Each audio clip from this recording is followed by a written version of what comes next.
Hello, and welcome to a very special weekend edition of Cyberdeck Users Weekly, a bi-weekly show about technology and decentralization. My name is Paul. I will be your host for this evening. I just want to be a little upfront. I'm feeling like really morose about how many people are out of work, and especially seems like the more likely, the more, I don't know.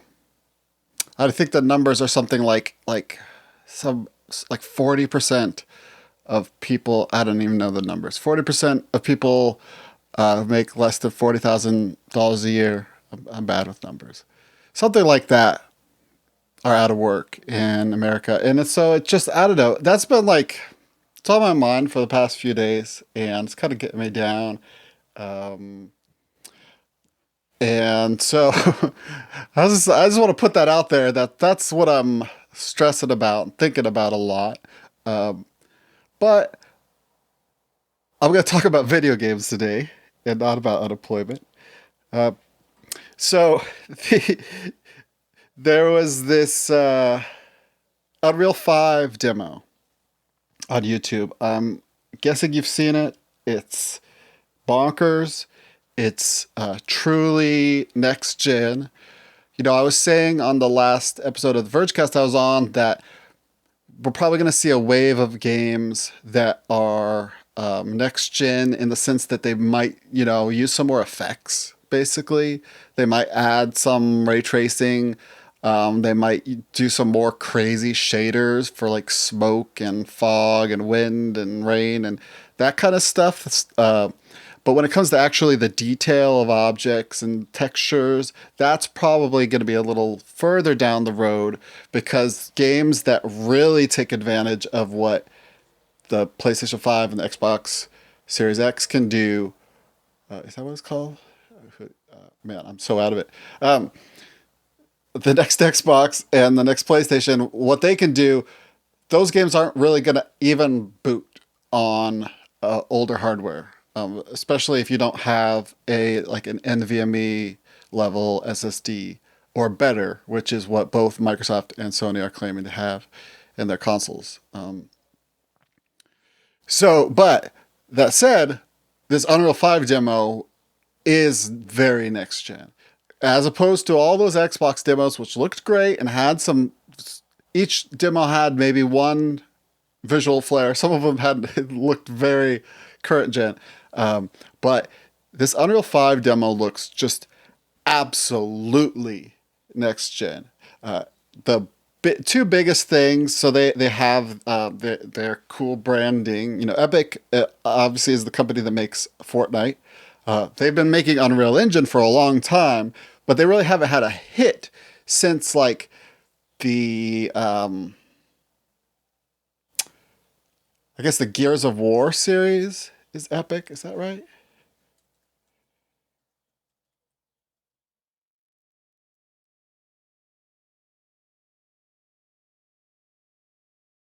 Oh, right. Okay, that's why I was confused. Epic sold Gears of War to Microsoft, but they've been just plugging away. They tried to like make a pivot. They tried to make a League of Legends style game. They tried to do these mobile games, which were really interesting and graphically interesting. And then their engine actually powers a lot of games. So that's but they haven't had a mega blockbuster, and Fortnite is the blockbuster to end all blockbusters. And so they've definitely, reinvested in their engine with all this new Fortnite cash, and they're doing some really cool stuff. So their buzzwords for this PlayStation 5 Unreal 5 demo are Nanite and Lumen.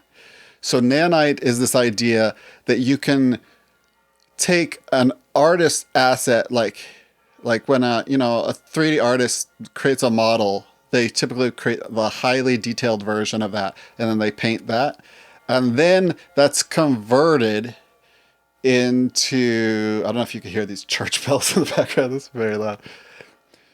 They convert that into a game asset. Sometimes multiple game assets at different levels of detail. So there'll be like the up close version, and then like the middle distance version, and the far away version. Because game console and PC hard drives are only so fast to be able to load assets into memory, and then memory is only so large as far as what it can handle at a time. I can't believe how long these church bells are going for. And then, the GPU, there's bottlenecks all over that led to this sort of optimization of these levels of detail. But obviously the easiest thing to do for a game developer, and the most high fidelity thing, would be to import that actual asset. That's the asset that you'd use if you're making, like if you're Pixar and you're making a film, you would import the ultra high quality asset and just wait for the render to go through, because you got all the time in the world for rendering. In a real-time game engine, you don't have all the time in the world, but Epic has this technology, Nanite, that can take that high density mesh and then model, and then only show as many triangles of it as are necessary. And I think the real key, at least for me, I don't understand this technology fully, this idea that in the demo that they showed, it's kind of like a Tomb Raider style game, that and they're in a cave and they pause it and they show all the triangles, and that there's about a triangle per pixel. So like, doesn't matter how dense the mesh is, you don't need to have multiple triangles. You don't need multiple vertices of that mesh to represent a single pixel, because a pixel is the smallest thing you can see. So they seem to be scaling it in such a way that, and in a dynamic way that doesn't seem to involve a lot of work on the part of the developer, the actual game developer or the artist. They're scaling. As you get closer, you're basically seeing more mesh, triangles of a mesh, until you see the actual maximum detail of that mesh. So they're talking like billions of triangles, and it seems like it all just works. And I'm sure there's going to be caveats and difficulties and complications to all this, but it's a really magical promise and premise that you can just have these finished assets, and then just pop them in the game, and you don't have to worry about your triangle count, because that's a lot of the expense and time making a game is optimizing models. Optimizing generating the assets in the first place is hugely expensive and difficult, and then optimizing them so that your game still runs in real time, and then maybe you have to do another optimization pass to get it to work on the Switch, or turn a bunch of stuff off or whatever. They're also talking about these 8K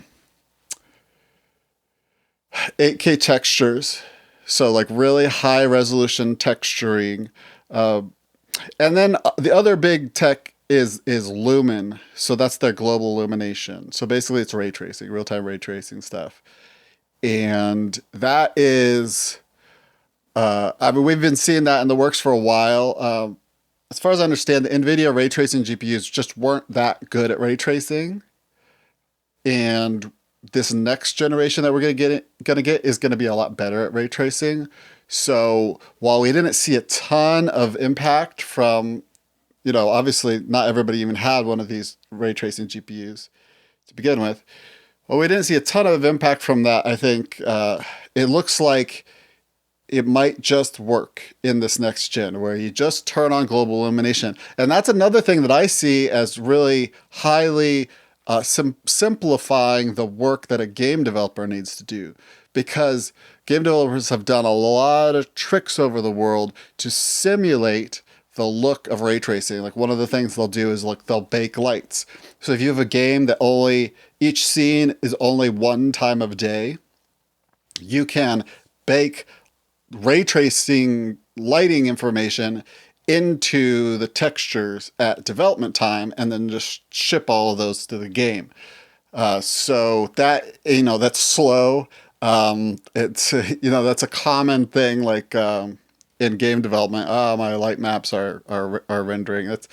But there's also a lot of other tricks they've used, and as many tricks as that they've used and techniques that they've done to try to make photorealistic games, it still wasn't as good as this global illumination demo that Epic has that looks like a completely pre-rendered scene. Like it looks, I mean, I think they were chose their assets carefully, and I don't know if everything will quite look like this. Especially the character didn't quite look film quality, but most of that game looked like it was just like, oh yeah, I'm watching a like Avatar or whatever. I'm watching a movie that was just completely pre-rendered, except it's a game. So huge advance, I think, in graphics. I think we'll see those sorts of games in like 2021, hopefully, or late 2021, early 2022. We'll see. And so a lot of this comes down to, obviously the new consoles have a lot more CPU, faster, better GPUs. And then a lot of it seems to come down to, I'm guessing, especially this nanite stuff, for these meshes, comes down to the storage speed. And then you just have a whole different paradigm that you're working from. And you can just do some really cool stuff. But all that said, that's just graphics. And what I think of next gen, I want to progress everything. And I think the perfect example of this is Minecraft. So there's, I'm sure you've seen this as well, a ray tracing version of Minecraft that's going to be coming out for the new Xbox. I guess it's also playable on the PC if you have the right graphics card. I actually need to test that. I really want to check it out. It looks beautiful. It's a beautiful visual effect, and it works on current hardware. And you do really have very simple geometry in Minecraft, right? And very simple textures. But they've made those textures more complex. There's this new concept called physically based rendering, where you have textures that encode very similar information to what, much more like simulating the real world with this stuff like subsurface scattering. Again, it's all about like, used to have to do a trick to make something that looked like what's real, and now we're much closer to just be able to simulate how light works.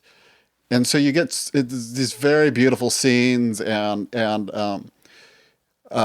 if you're having a hard time visualizing global illumination, like a lot of it has to do with the fact that when light bounces, it carries with it color information from what it bounces off of. So if light bounces off a white wall and then it hits a sphere, it's going to illuminate that sphere with some white light. But if it bounces off a yellow wall, it's going to illuminate with some yellow light. And it's just really beautiful. And you can really see that in this Minecraft. But Microsoft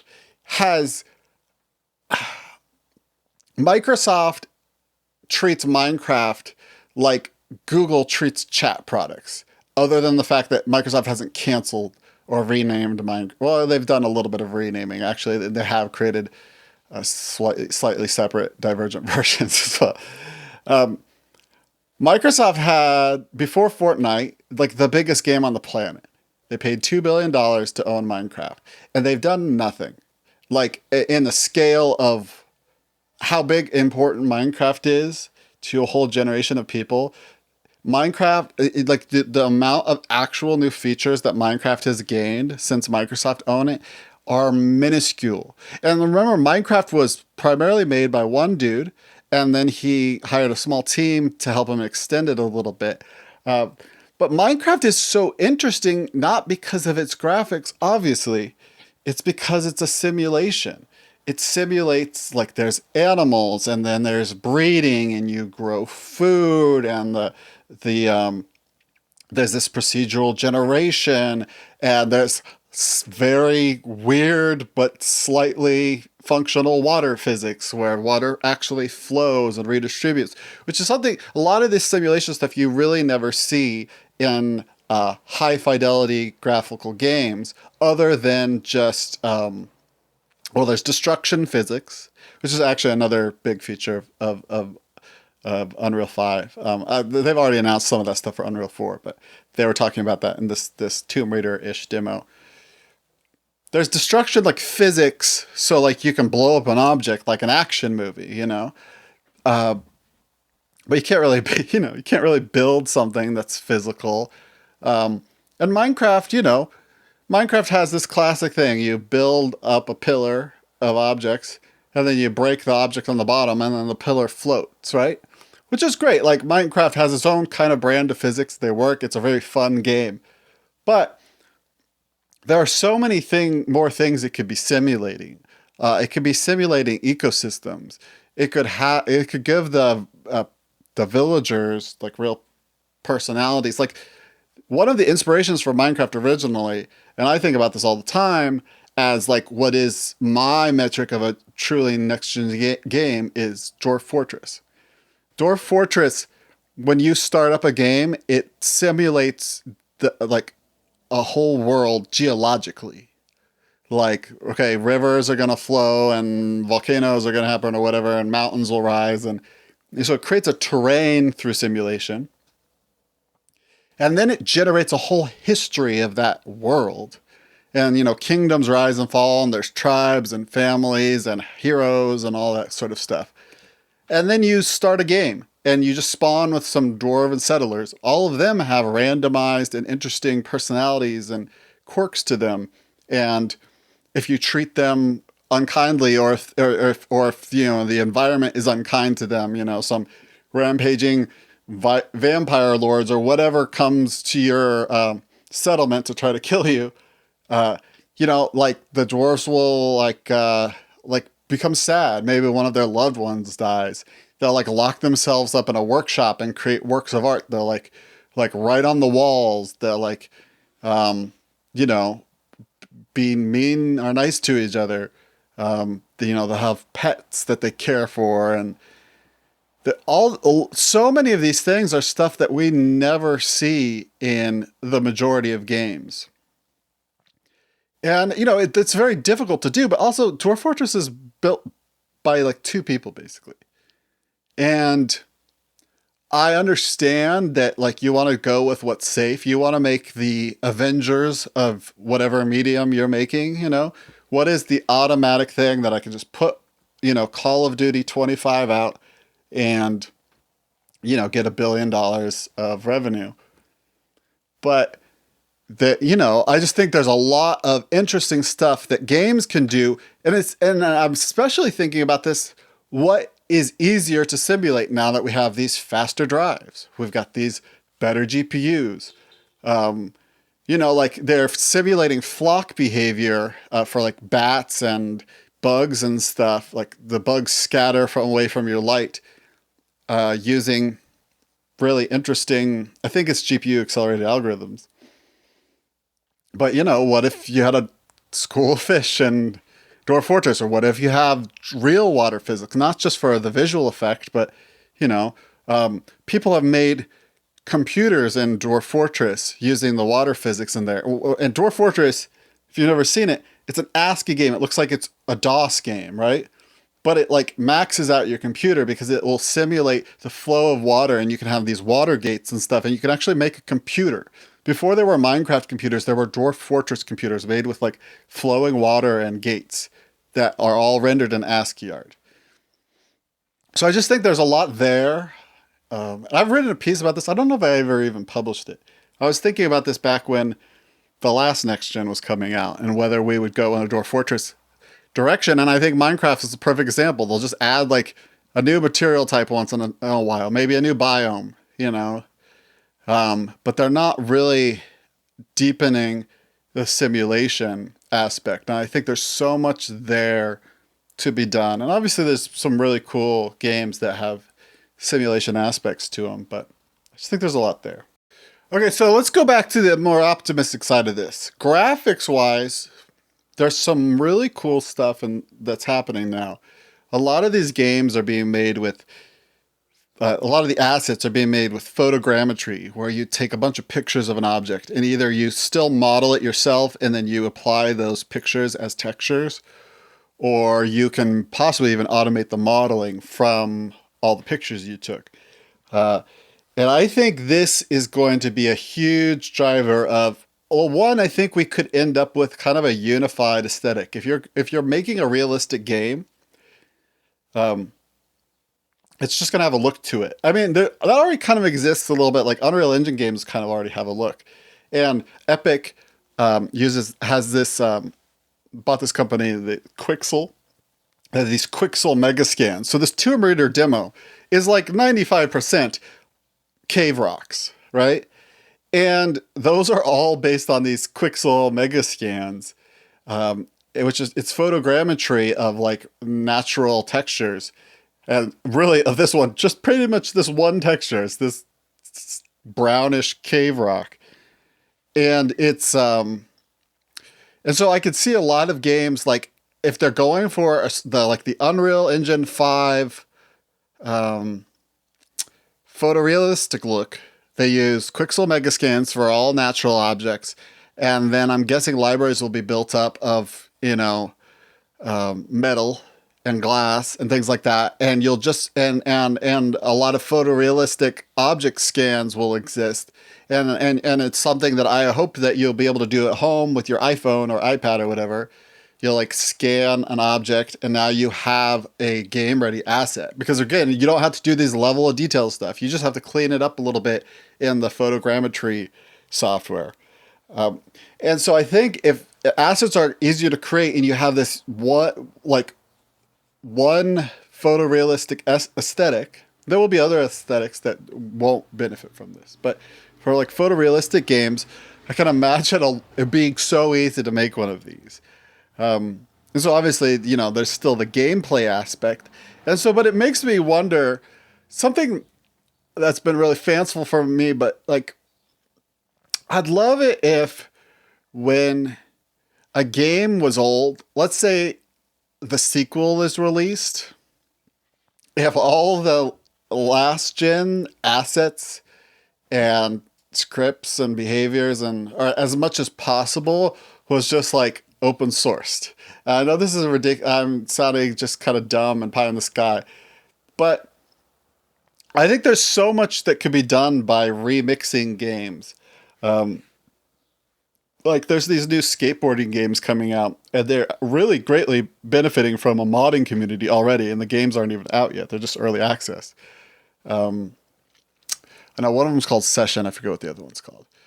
But they're But imagine if you also had the Call of Duty guns in that game, and you could like skateboard and also have like a multiplayer shooter where you ride skateboards, and then you I don't know, you do a kickflip to get some shield back or something. I don't know.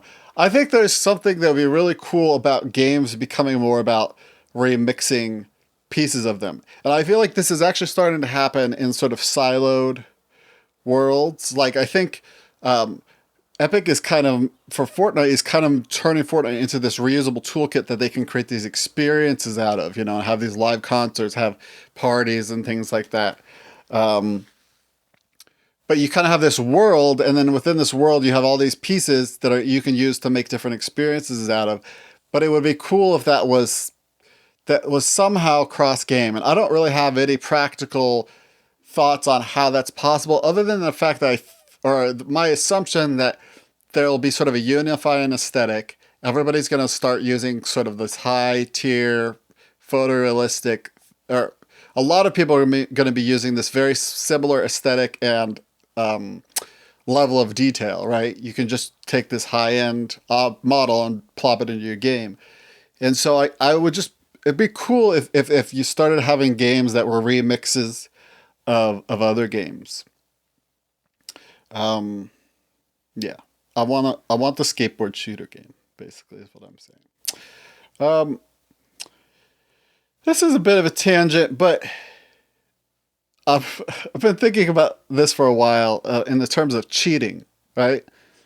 So most games right now that are multiplayer are, it's a client server typically, and you basically have the server as the central source of truth, and then the clients tell the server what they're doing. Like, I shot this person at this time, or I shot in this direction at this time. And the server, and then the other player that I was shooting at is reporting their location, and the server's like, you know what? I think that was a headshot, and then it tells us what happened.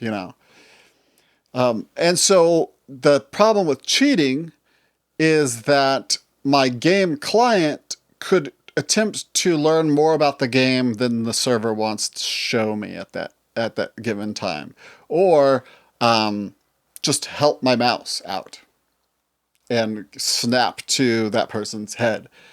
So game companies are going to increasingly, it's a real arms race between the cheaters and the game companies. And the game companies are like really getting deep into the insides of your PC to try to detect these hackers. And it feels pretty uncomfortable to me what they're doing. And it doesn't even seem to be working because there's still just a ton of cheaters out there. I actually don't feel like I've had a huge problem with that. Maybe it's just because I'm pretty low tier Overwatch, but I don't feel like anybody's getting like constant headshots on me. Because if they are, they probably rank up real quick and leave me in my bronze swamp. But there's this thought like, could you have a truly peer-to-peer, trustless way of making a game where if you didn't have these centralized servers, how could you have truly honest peers? Or in the sense of like Bitcoin, I can run on a Bitcoin node that doesn't abide by the rules of Bitcoin. I change the code myself, recompile it, and run that node.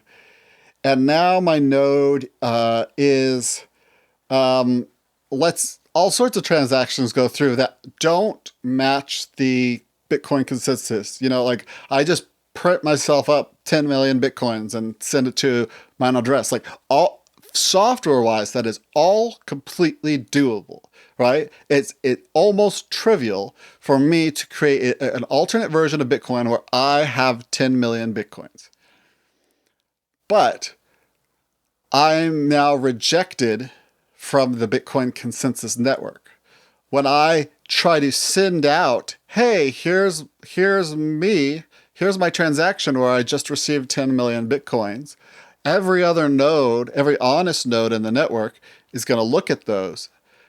And even if they're not honest, they might not be my style of dishonest, They're going to look at those and like, I'm going to look through the history of transactions. I don't see where this 10 million came from. So therefore, you couldn't have received it because it has no origin. Therefore, this is an invalid transaction. I'm going to reject it. I might even like kick you off my peer-to-peer network. So is there something like that for games? So I've been thinking about this for a while. The one that comes to mind where this would work is something like chess, which chess has had, you can play chess over email. It's not been a difficult networking protocol for a long time. But chess, you know where all the pieces are.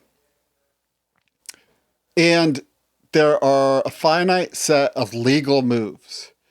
So horses make the L shape, right? Bishops go diagonal.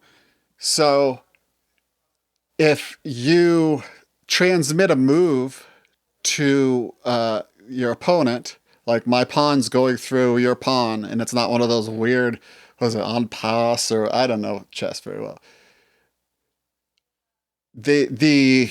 We basically would fall out of consensus because I would be trying to tell my opponent about a game state that is impossible for his chess client to represent because that move is impossible according to the rules of chess.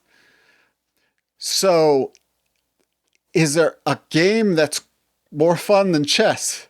That's more like a little more real time, a little more imprecise, a few billion more things happening per second that is possible with that set of the rules. Like you'd fall out of consensus if you misrepresented your actions or if you tried to represent illegal actions.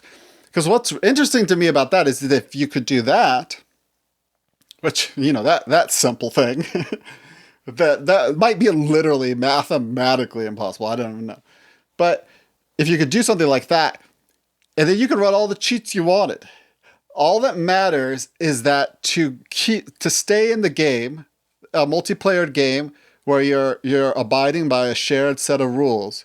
To stay in that game, you would have to broadcast legal moves. And so if you're running a wall hack and what's it called when it snaps to do the headshots, an auto aimer or whatever, go for it. And I would like a game that everybody was running all sorts of cheats. Like, in fact, in Overwatch, that's my big reference lately. Like Soldier's ultimate is an aim hack, Widow, Widowmaker's, the sniper's ultimate is a wall hack that shows where the enemy team is behind walls and stuff. So there are definitely things that are fun to play. It's just not fun when it's not fair.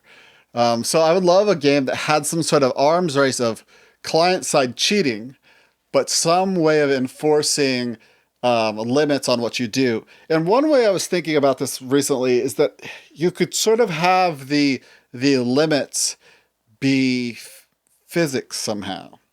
And this goes into the whole thing of, it turns out multiplayer physics are a really hard problem, because to do detailed, heavy physics simulation, you want to use the GPU.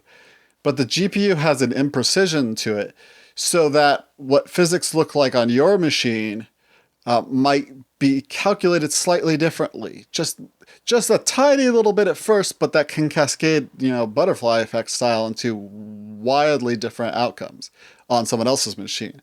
Even if you're running the same model of GPU, I think that's possible. So you need really precise and reconcilable, deterministic is the word I'm looking for. You need deterministic physics.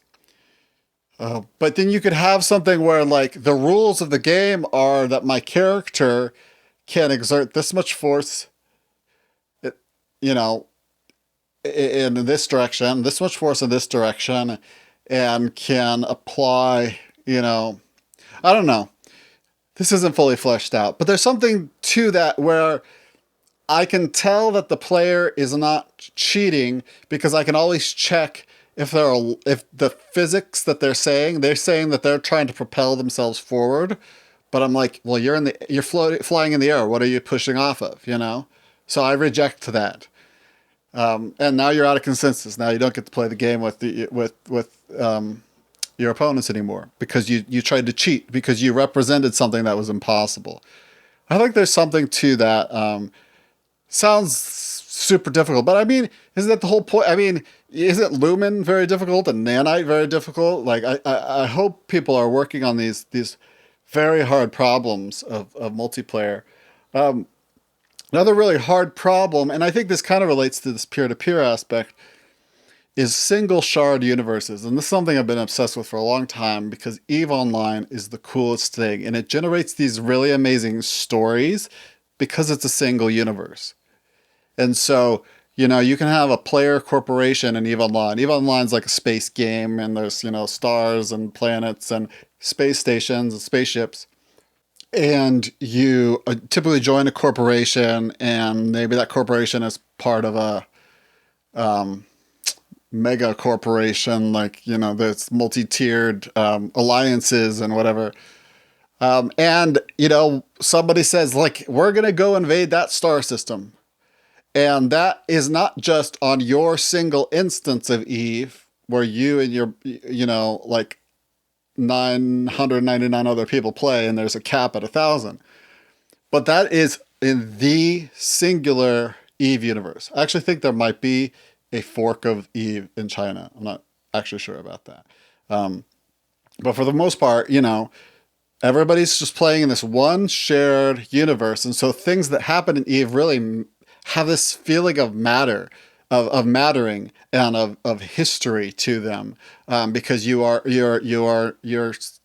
a big battle in Eve is part of the shared history going forward for the rest of time, that changed the balance in this area of space. So I think it's really interesting. It's technically very hard to do. One of the ways that Eve optimizes this is that you kind of do warp jumps from star to star, right? Star system to star system. And when you land in a new place, you're kind of in a new instance. And I think they even have detailed versions of this. There's just something about space, like think about the empty space between two ships is sort of compressible information because it's just vacuum. And they have a lot of ways where the gameplay is actually sort of simplistic, or it's not simplistic, that's not the right word for it, but it doesn't feel like a modern shooter. It doesn't feel like there's a lot of physics going on. It's more of a lot of times it's referred to as like an Excel spreadsheet simulator. You're like you're keeping your shields up and you're recharging your weapon, and then you fire something that deletes 5 HP off of someone else's Excel spreadsheet. So it doesn't feel super like next gen of a game in that sense, but it is incredibly rare and special as a single shard. The other big example of this that I'm aware of someone who's trying to do it is this game called Dual Universe, which is, I think, somewhere in alpha right now. And it's a little more, kind of like more like Star Citizen, where, in EVE Online, you can't get out on the planet. But in Dual Universe, you have Minecraft building capabilities, and you can build your own ship out of parts, and you can script your own ship, and you can script a puzzle room, and you have a ton of power and flexibility. It seems very next gen to me. It also seems ridiculously ambitious, and it's one of those ones where you want to root for them so hard, but you have no idea if they're really going to be able to pull it off. And I know they've tried to show that, hey, we had 1,000 people or whatever on a planet all at once, and it seemed fine. But I really want to see it go live, but I can imagine myself spending a lot of time in a game like that. And so that kind of gets to the idea of when you have a single universe, could you have a metaverse? Could you link universes, but have something that's meaningful be communicated across them? So, if I unlock the sickest skins in Fortnite, it has no bearing on my character in Overwatch, and that's fine probably because they're totally different aesthetics. But I could imagine, and I would love a gaming world where things are somehow a little more interconnected, and you can bring things from one world into another. And obviously that's really vague, but it's very interesting to me. And a lot of this comes down to the scarcity of digital assets. A book that I highly recommend, it seems ridiculously long, and I don't know that it had to be that long, but I really enjoy Neil Stephenson. So in a sense, every extra page he wants to give me, it's kind of a gift, although I didn't really like his latest book for whatever reason. It's weird. I thought I would like it more. I liked it at the start. But ReamD is really interesting. This guy creates an MMO, and it has a real economy to it. Because they simulated the geological history, and they have ore deposits, and they have literal Chinese gold farmers in that game. And a lot of what we have right now, we have gold farmers in games like WoW or Path of Exile.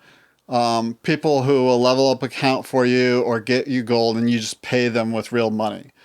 But the other kind of more interesting to me version of digital scarcity is hats in Team Fortress, and knives in Counter-Strike and stuff, of gun skins, where they're digital assets that are created often by the community and sold to the community, and have a certain rarity to them is very interesting. And it basically, that's very hard to do without a central entity governing the game, like a Valve or whatever.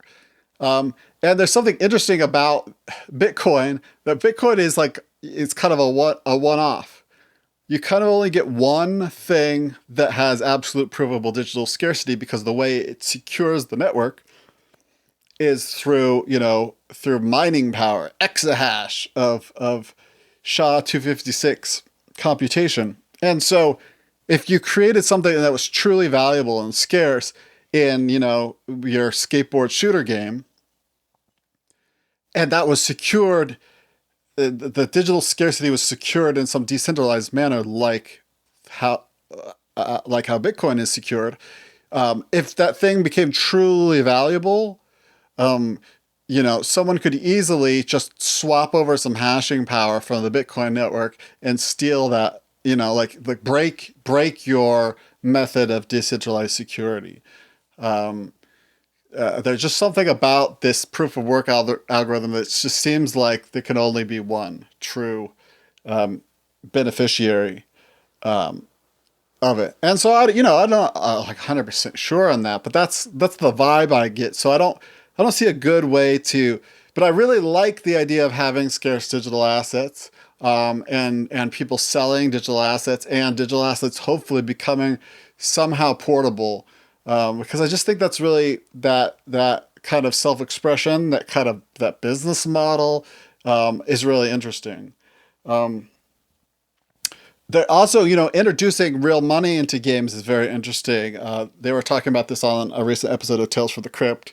Matt Odell, who's a guest on this podcast, said, "The dream is I want a 12-year-old camper from Thailand to help pay for his family's food by killing me in an online game and my slow reflexes." And I love that. There's something about, and this gets back to the cheating and stuff. There's something typically in games, paying money for things, paying real money for things, is either the game's business model, right? So it's not peer-to-peer, it's only paying the company. Or it's banned, or both, right? So like, if I pay Blizzard money to have a rare mount in WoW, that's their business model. If I pay another player real US dollars to get some gold, some of the virtual WoW currency that's usable in game, I'd get banned if Blizzard finds out about it. That's I think it might even be illegal. I don't know, but it's definitely against terms of service. And but games that involve money, poker, I don't know how many people have experienced this, but if you play real money poker, it doesn't have to be high stakes.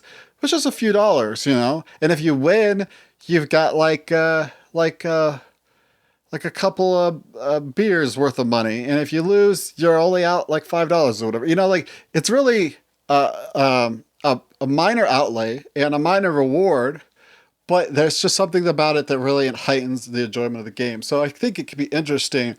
It's really hard to tell which games would most benefit from involving real money. And obviously, like, shooter games aren't going to go very well because if there's real right now as architected, because if there's real money involved, people are going to load up all the cheats they can and get as much money as they can. It seems like a nightmare to regulate. But if some of these fanciful anti-cheat methods or peer-to-peer gaming methods can evolve, if there's like real protocol for gaming, I don't know, I think there could be something interesting there. And there's also the idea that with digital scarcity, that people will still choose things to be scarce because it's fun. So like Minecraft, you're always 30 seconds away from enabling cheats in a world, and then you can just do whatever you want. You could give yourself everything, but you'll spend hours mining for diamonds, right? So there's something that's really interesting about that. Like in multiplayer, often people will cheat to get the scarce thing. And I'm sure people obviously cheat themselves a few diamonds here or there when nobody's looking. And who's to judge, right? You when you're playing single player, you just want to maximize your own kind of fun. But a lot of people play Minecraft single player without cheating, and I think that there's something really interesting. I don't understand that I don't. I do that as well, but I don't know that I could explain why. um, and so that gets to my final point. What is the point of video games? And I would say that I've wasted like a lot of my time playing video games has actually been a waste of time. I think I could have done a lot better things with my time. I could have been earning money to buy more Bitcoin. I could have been teaching myself to code. I could have, it's easy. Like even when I was teaching myself to code, there'd be times when maybe I'd get a little frustrated, and instead of pressing through to fix that issue that I was having, I just like, I'll just go play video games, and then maybe I'd be a little testy, and I'd rage quit after a couple losses or whatever. So I think there's a lot of time that I've spent on video games that I wish I had back, that I regret spending on video games. That said, there's a lot of time I've spent on video games. I've just had a blast, and it's been wonderful, and it's a great way to unwind. And the thing that I find the most cool about it is that it is it's a way of being present with other people. Like I don't I'm not huge on like board games and Trivial Pursuit and Pictionary and that kind of thing, but being with your close friends in a video game together and tackling a mission together in some sense is really fun. So I like that social aspect. There's other things that stand out to me, like Factorio has been a huge one for me. I think Factorio is really interesting because I don't know if you could say it helps the programmer brain, but it's very appealing to the brain of a programmer because it's these systems that you're always trying to fix and optimize and refine.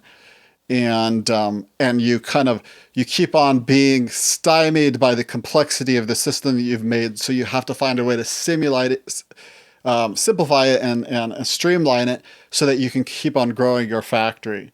I think that's really interesting. I always wonder, and this is kind of touched on ReamD, but like, are there real world processes that could be gamified and people would play them for free, or they get paid to play them because they enjoy optimizing a factory in Factorio, but somehow that work translates to optimizing a real life factory. I I think I'm pessimistic on that, but I so want to be wrong because it would be so cool. Like if you see the passion that people put into optimizing their games and like sharing blueprints of factories, or like Path of Exile is another game. It's kind of like a Diablo type game, and it's free to play, and people make tools for it to like check the auction house. Like they're not against the terms of service. They're making useful tools for each other to optimize their playing of this game. And I think there's something really cool and then people share builds. Like here's how I progressed this character through this crazy complicated skill tree on the gear I chose for them. There's tons of this sharing, and that also happens in professional world. Like I watch a lot of free YouTube content about how to program this or that.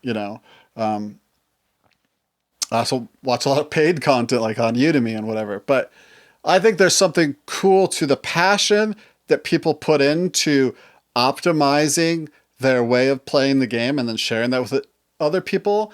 That would be, I sometimes wonder if there's anything available to the real world, quote unquote, where we could find things that are inefficient that people would optimize because that's what gives them joy. I've written about this a long time ago, but StarCraft was cool for me because I really felt like it was like brain training.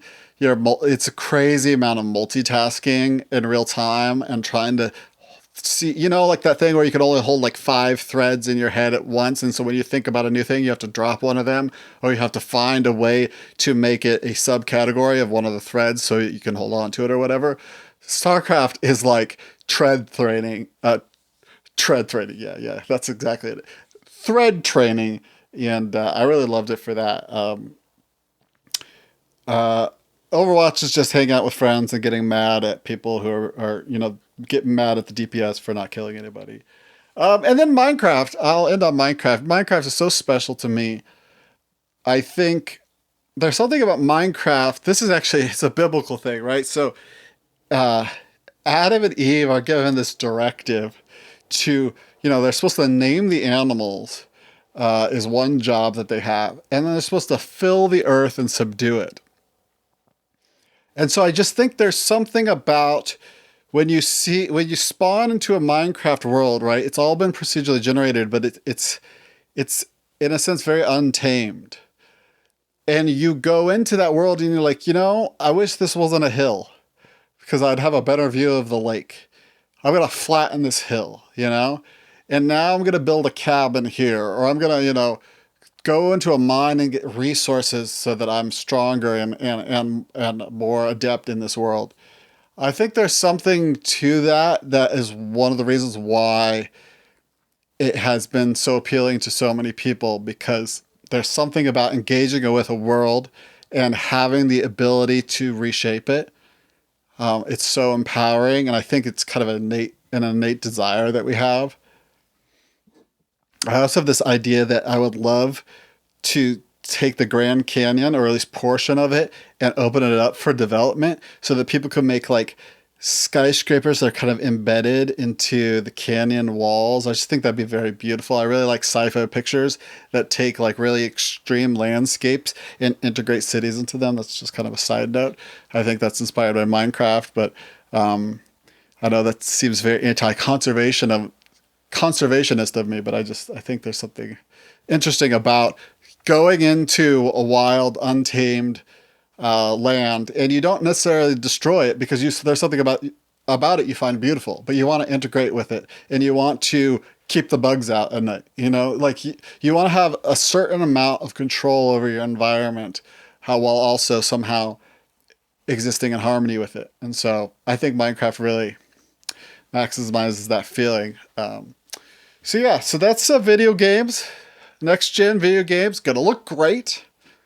High resolutions, 4K, 8K game. We'll see about 8K. I'm so suspect about 8K. What is the point? Who will really notice? Who knows? But maybe I'm totally wrong on that. Spatialized audio, global illumination all over the place, photorealistic textures, one triangle per pixel. It's going to be so amazing. I just hope that there's also other advances where the state-of-the-art gaming can progress in ways that make games more meaningful and useful and worthy of our time, I guess. So that's what I'm thinking about today, in between thinking about how sad it is, how many people have lost their jobs. So if you want to support this podcast, you can go to paul.lol. If you haven't already subscribe to the newsletter. I'm using MailChimp. Just this is a little inside baseball. I'm using MailChimp. I've got a lot of subscribers now. It was huge thanks to you for subscribing, but it turns out like MailChimp is not cheap. So anyways, you can support me if you head over to paul.ll. There's a pay button, and you can subscribe to Patreon. You can buy an ad that I'll read on this show. It's a fake ad, but you can choose a real product, right? But the ad will be fake. The Bitcoin that it costs is real. The ad is fake. The prompt that you provide me of the ad I will create, the fake ad, could be whatever you want. Please support me, subscribe, retweet, like, favorite. I still don't know what's going on with iTunes. We'll see what happens with that. I tried to resubmit, it wouldn't let me. So who knows when you'll actually be able to subscribe on the number one podcasting app. But I'm really grateful for everybody who's listening and responding on Twitter and hitting up my email on DMs. And I just look forward to keep on doing this. And I'll have an interview next week. Thanks for listening. Paul.